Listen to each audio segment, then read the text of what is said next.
We live, y'all. We are live. We are live. We are live. Let's go.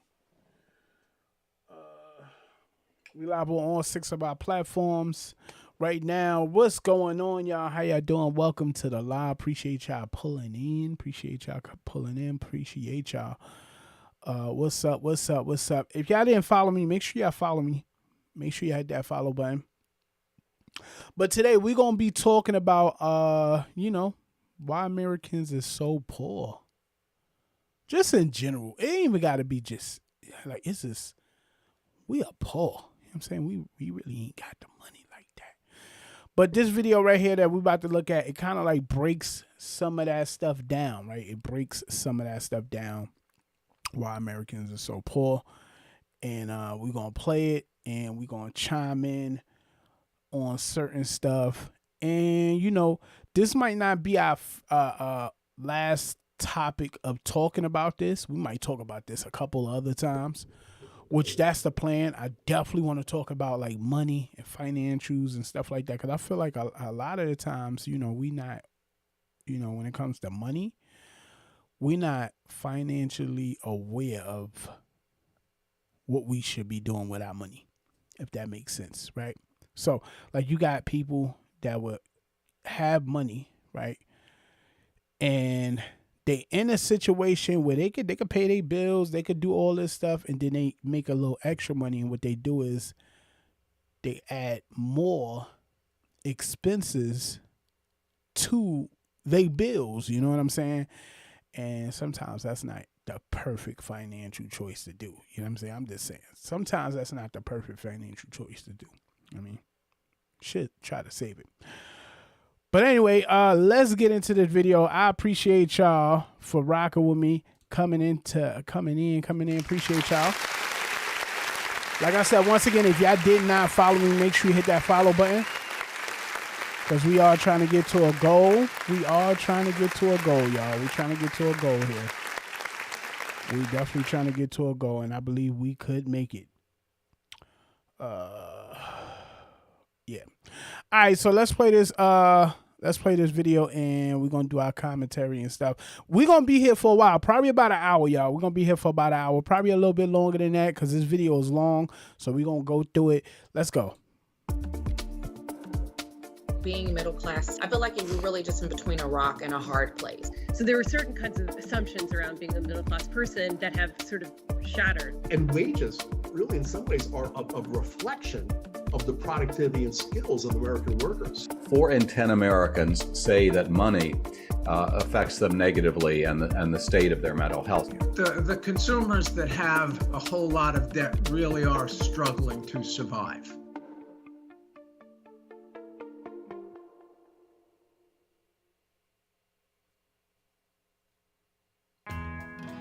The middle class was once a symbol of the American dream.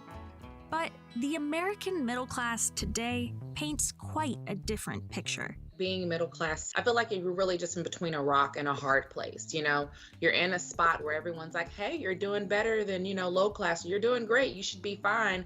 And you're underneath the people who are actually doing fine. It was at least a secure category. Your kids would go to a school that... Honestly, I don't, this is how I think. I don't believe in poor, middle class, and rich, right? I don't believe in the middle class. I'm there. You know what I'm saying? Middle class ain't, it's like, you still poor, pretty much. At this current, you're still poor. You still don't, it's like, you got it, but not really. You know what I'm saying? Like, you got money, but not really. It looks good. Let's put it like this. When you poor, right? Let's say because they, like I said, they classify it as poor, middle class, and rich, right? When you poor, it's like you really working to pay your bills, right? Middle class do the same thing. You really working to pay your bills. The only thing that's different from middle class is that you maybe do a little better. Your house might look a little better. You might have a better car. You know what I'm saying? In that sense. But middle class and all, come on, man. You know, we poor. It's either you poor or you rich. That's where I classify. It's either you poor or you rich. That you felt at least okay about. You probably own a car or two, and you'd own your own home, and you could pay for your kids' college educations. So there were certain kinds of assumptions around being a middle-class person that have sort of shattered. A survey in 2018 found that a third of middle-income adults don't have $400 to cover an unexpected expense. In polls, when people are asked about being middle class, they frequently are less likely to say so, and more people now urge the pollsters to suggest that they're working class. So I think that many people who maybe in prior years would have thought of themselves as middle class now no longer think of themselves that way. So when we think welcome in. If y'all just joining the show, we talking about like why why we so poor, like Americans in general, like why are we so poor. So shout out to y'all. Welcome in. economic status, we think about it as some static, state of the world, that you are either poor or not poor, you're middle class or you're not.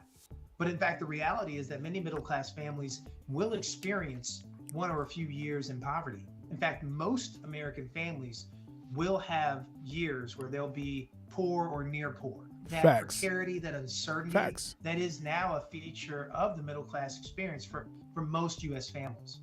So, what exactly happened to the American middle class? They poor. They are poor. So all right, so like when you poor, right? Because we still sticking on the poor, middle class, and rich, right? So when you poor, you more like maybe renting a place, right? You might not have a car, you might have a car, but it might not be the best car, but you getting around, you got a car, you know what I'm saying? You got a job, but the job might not be as good, you know what I'm saying? You doing these things. When you're in middle class, you might maybe own your own house. You might own your own house, but that don't take the fact, like I said, I feel like what makes a person and get to become rich is that you have to understand financials. You have to understand your money. You know what I'm saying? That's where you get to the point where you actually understand your money, then you could become rich. You know what I'm saying? But I don't believe, once again, I do not believe in the, middle class part of it. Is either you poor or you rich. And that's it. It's either you poor or you rich. That's the end of that. You know what I mean? Let's get into it. A study by the Pew Research Center discovered that the middle class, which was once comprised of the majority Peace, of thank you so much for the roses. has steadily shrunk since Thank you so much. I appreciate the roses. Thank you for the love. Thank you for the love. How you doing today? 1970s. About 61% of American adults were considered middle class in 1971, compared to just 51% in 2019. However, the issue still remains widely debated. When people think about the state of the middle class and whether or Happy not you're doing good, Missy. That's what I'm talking about. it's shrinking, Doing good too. I can't complain. Welcome to the show. Appreciate you coming in. Hey, listen, if you're over there on Facebook, I appreciate y'all. Thank y'all so much. We over here talking about why Americans is poor. We going through this. We're gonna break it down. Let's finish watching this, y'all. Let's go. it really is a difficult question. And I think the reason why is that as a nation, we've not actually established a formal definition of middle class. I was at a seminar recently where somebody literally said, there is no middle class anymore. The middle class is gone. And Facts. I thought, oh dear, that's political rhetoric. That's and I understand that it's a sort of a stand-in for saying that folks in the middle are hurting, but it's just really not accurate. We looked at the size of the middle class in these 16 rich countries in 1985 and again in 2016. And one of the things that surprised me was the size of the middle class in the United States. What's going on, Devin? Did not change. Welcome in. It was about 59% in 1985, and it was 59% in 2016. Experts instead prefer the term squeezed to describe what's happening to the middle class. See that? 1985 and again in 2016. And one of the things that surprised me was the size of the middle class in the United States did not change. It was about 59% in The size of the middle class did not change at all. From 1985 to 2016. What? Hey, thank you so much for the follow. I appreciate you. Thank you for the love. Thank you. That's crazy. That's crazy, y'all. Wow. 1985, and it was 59% in 2016. Experts instead prefer the term squeezed to describe what's happening to the middle class today. Even if the Thank middle you for the class likes. hasn't Thank y'all. statistically Thank you so shrunk, much. Thank you I for the do follow. think that the Thank you middle for class joining. faces Appreciate you. more in the way of pressures to maintain or even build upon their position. What it takes to actually live a middle class life, to have quality of life in many American cities is not what it once was. They're not necessarily able to pay their rent easily. They can't own a property. If they're in their 30s, they may not feel comfortable having kids because they realize that having a child would be too expensive. It'd be And too forget much. about medical care. If you have one thing happen to you physically, often people don't have good enough medical care. They don't have any insurance. This all goes into making somebody part of the squeeze middle class. Yo, you got middle class people that are living paycheck to paycheck. Everybody want to climb to try to get the middle class because you know you hear, you know what I'm saying, you poor. Listen, I'm telling you, this is what it is. There. We started out poor. You know what I'm saying? Poor to the poor, growing up in the hood, doing what we need to do to try to get there, and became middle class. And I am here. If you never been there, I am here to explain to you right now. Middle class is no different from being poor. It's no different. Of course, at the time we was young, you know what I'm saying? So making more money, doing a little bit better paper-wise, all that stuff is just a paper saying that that's what it is. You know what I'm saying? Like your money look better, but it's not better really, technically. You know what I mean? If y'all disagree with me, let me know. You know what I mean? As the middle class lifestyle grows more expensive and uncertain, it's also moving farther beyond the reach of younger generations. In 2019, just 60% of millennials were part of middle-income households in their 20s, compared with almost 70%. Meet Chantel Jacob. Chantel lives in suburban Texas with her husband and one child. And while a household income of just over $100,000 should put her family in the middle income tier, she says that her family is still struggling toward financial stability. Sounds great, 6 figures. But once we got married, the taxes that come out of my check before I even get any money, before all of my thank benefits, you so much. Thank you for the share. come out of my Thank check you so much. automatically. And then you add in insurance, Ah, life there we insurance go. for my spouse, myself, and my son. And I also have money going aside for my son's college fund. It's not a lot because I can't do that much, but I want to have something for him.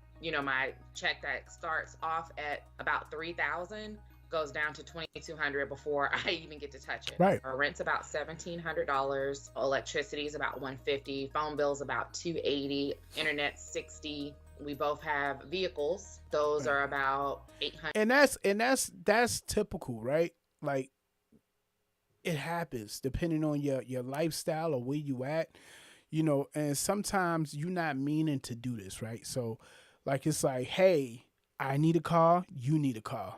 That's a cost, right? You paying, that's a cost. Nikki, how you doing? Welcome in. Appreciate you coming in. What's up with you?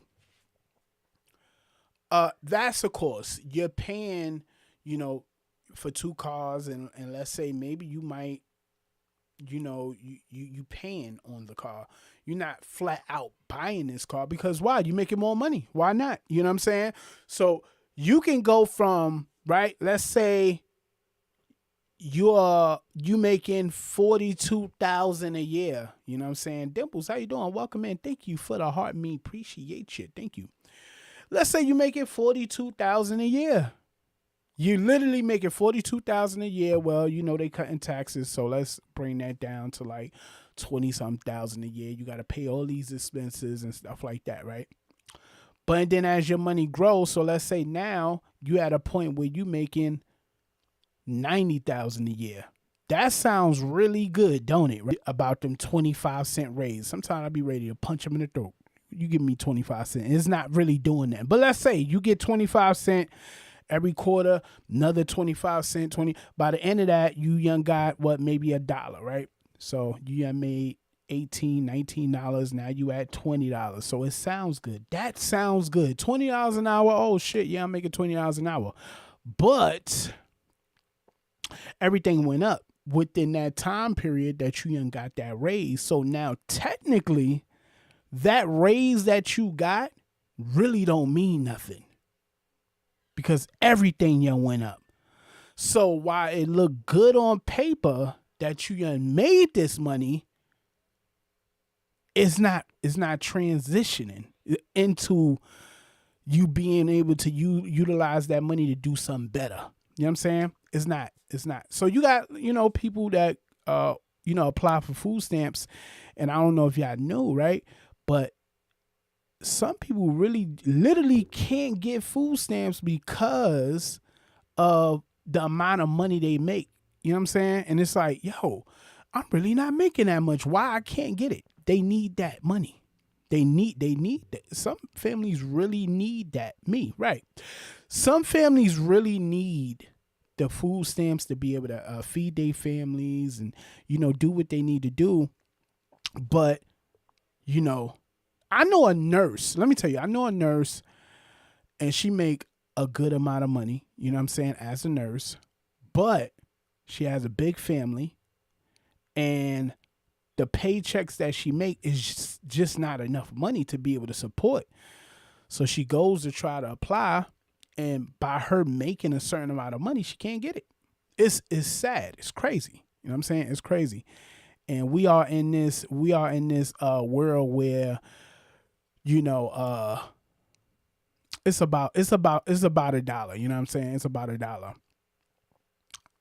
Food is expensive. Like milk went up. You know what I'm saying? Bread. This is why I don't be understanding how people sit there and they smoke cigarettes, right? You smoke cigarettes, but food, man, listen. It's not worth right. Our dollar found that income in the middle class has grown half as fast. And y'all hear me out, right? And this is not what she said, but what I'm getting from it, but her job hopping, right? She's able to gain more skills at this job, utilize those skills. Hey, listen, I got these skills. So now she can negotiate her pay with another job, work there, get the skills there, go to another job, utilize those skills that she got from those other two jobs and say, hey, this is what I should be getting paid because I got skills. This is what I've been doing. You know what I'm saying? So she job hop, opposed to just working at one place, because we all know, you could work 5, 6, 7 years at a job. How many times? I mean, I don't know if y'all worked at jobs for long periods of time or anything like that, but how many times you work at it? And it happened to me, right? I got skills. I know a lot. You know what I'm saying? I was working at this company and worked there for 5 years. Learned all these skills, and they'll hire somebody and pay them more because they have something outside of that job to be able to get paid more. Crazy. You literally work 5, 10 years or whatever at a job, and they look at other people outside of the company that you're working for and seeing that they have these other skills, and they'll pay them more over you. You just 50 years. In comparison, housing costs increased by 190%, and college tuition shot up by nearly 264% in the same time period. Yo. I first moved in over here in these apartments I lived in 5 years ago. My rent was $1,100. It's now $1,700. Right. That $600 increase happened.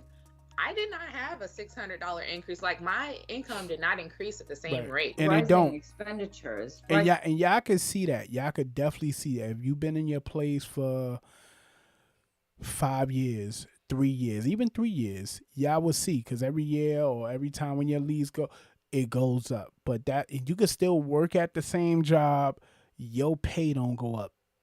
Your pay ain't going up. Your pay is not going up. At the end of this, we're gonna talk about how could we increase our pay. You know what I'm saying? What we gonna do to increase our pay? Let's go. Rising prices in health, housing, and education are very real, and they've put a tremendous amount of pressure on income, so on households in the middle whose income simply doesn't go as far as it used to. The situation is even worse in cities where the cost of living is already higher. An analysis in 2018 found that raising a family New in a York? middle-class lifestyle in expensive coastal cities like San Francisco or New York needs an income of at least $300,000 a year. Whew. What? What? What? What? Yo. 300,000 a year to be able to be good in cities like New York or San Francisco. That's ridiculous.